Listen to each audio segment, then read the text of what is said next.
you are thinking about resigning from your job, you are not alone. According to the World Economic Forum, over 40% of people worldwide are thinking about quitting, and 80% do not want to return to the old normal.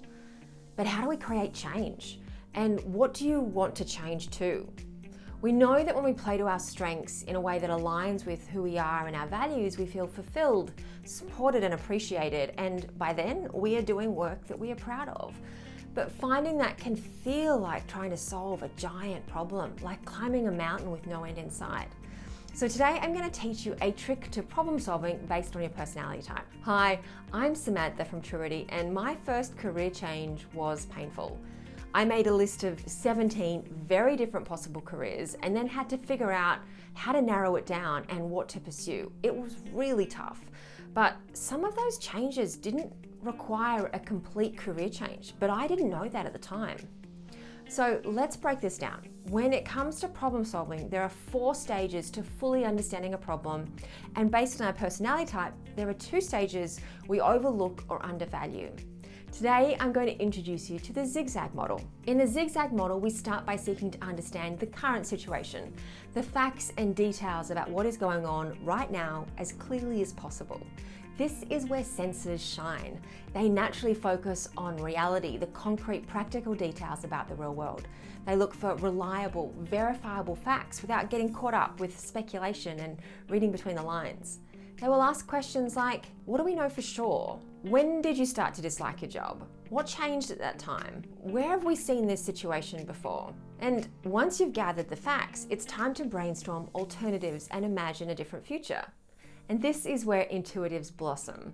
They find it easy to ignore real-world data and just focus on the opportunities, the insights, and the hunches, like what could be different.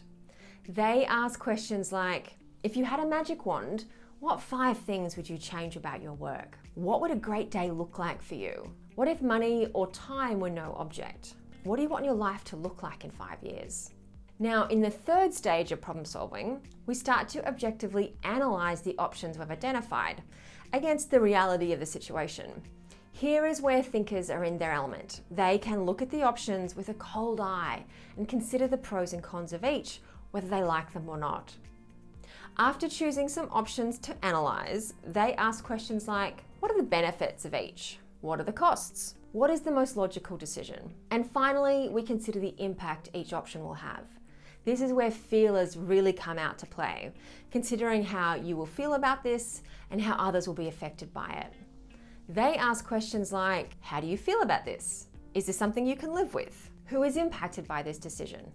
And how will others be affected?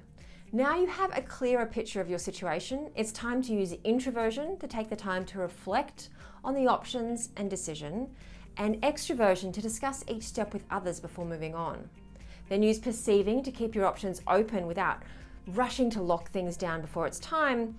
And when you've completed that process, it's time to use judging to make a decision, determine a deadline, and make a plan for moving forward. Whether you're aiming for a small or a big change, using this process will make the move feel a little more manageable. So head over to truity.com/typefinder to take our free assessment and learn more about what your personality type likes and dislikes about work.